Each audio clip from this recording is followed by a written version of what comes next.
il faut ne pas se voiler la face. En fait,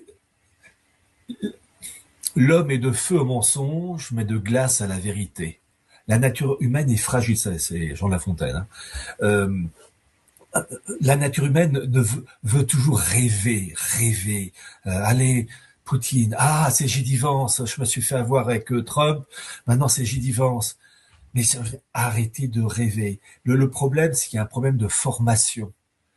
Euh, si vous voulez être moderne, ayez d'abord, là je m'adresse aux personnes qui nous écoutent, si vous voulez être moderne, ayez d'abord une tourne d'esprit classique, qui vous donne un système immunitaire, spirituel, philosophique, qui vous rend hermétique aux attaques grossières, mais aussi, c'est le plus important, aux attaques subtiles, où il y a du bien et du mal, aussi de la dissidence qui aujourd'hui regarde du côté de Poutine ou pour certains d'Israël ou maintenant beaucoup moins Trump, quoi qu'il y en a encore, avec ceux malheureusement qui se trompent avec Q, qui croient que en fait c'est tout simplement de la manipulation. Q enfin Canon, hein, c'est la pure manipulation, mais en fait ça marche toujours, et qui maintenant espère J.D. Vance. Ils regardent toujours à l'extérieur, simplement jamais ce qui correspond aux marques de la civilisation française. Et donc j'ai cité les caractéristiques de J.D. Vance, qui est donc qu'il faut fuir, qui est un ennemi de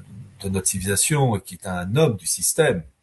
Mais entre autres, outre toutes les caractéristiques que j'ai énoncées tout à l'heure, J.D. Vance a choisi comme directeur de cabinet Jacob Rezaiv, qui est un juif pro-Lubavitch, et qui, entre autres, c'est dans mon livre, donc, Comprendre l'Empire Lubavitch, qui, entre autres, nourrit une haine profonde à l'égard de l'Iran.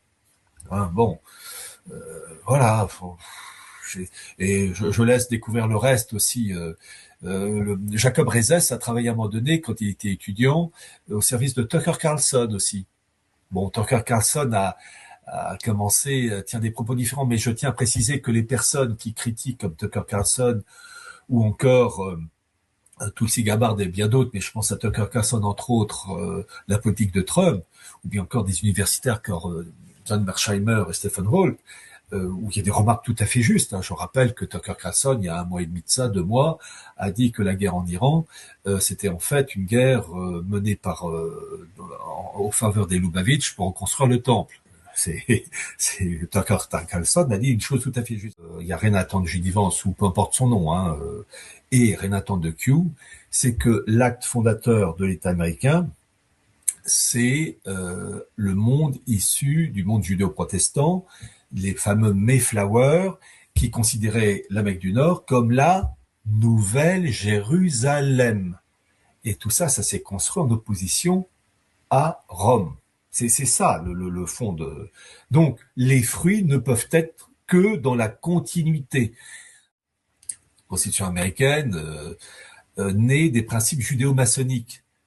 C'est-à-dire que Canon, ça vient de ce milieu-là. Simplement, c'est un système qui est utilisé pour donner l'illusion d'un espoir, alors qu'en fait, il est l'émanation du système. C'est le système est fort pour donner ça, c'est important. Vivre dans l'illusion. L'homme, je pense à une de vos questions. Pourquoi les gens se font avoir? D'abord, il y a une nature humaine qui est faible. C'est un constat général, peu importe l'origine sociale, niveau d'études.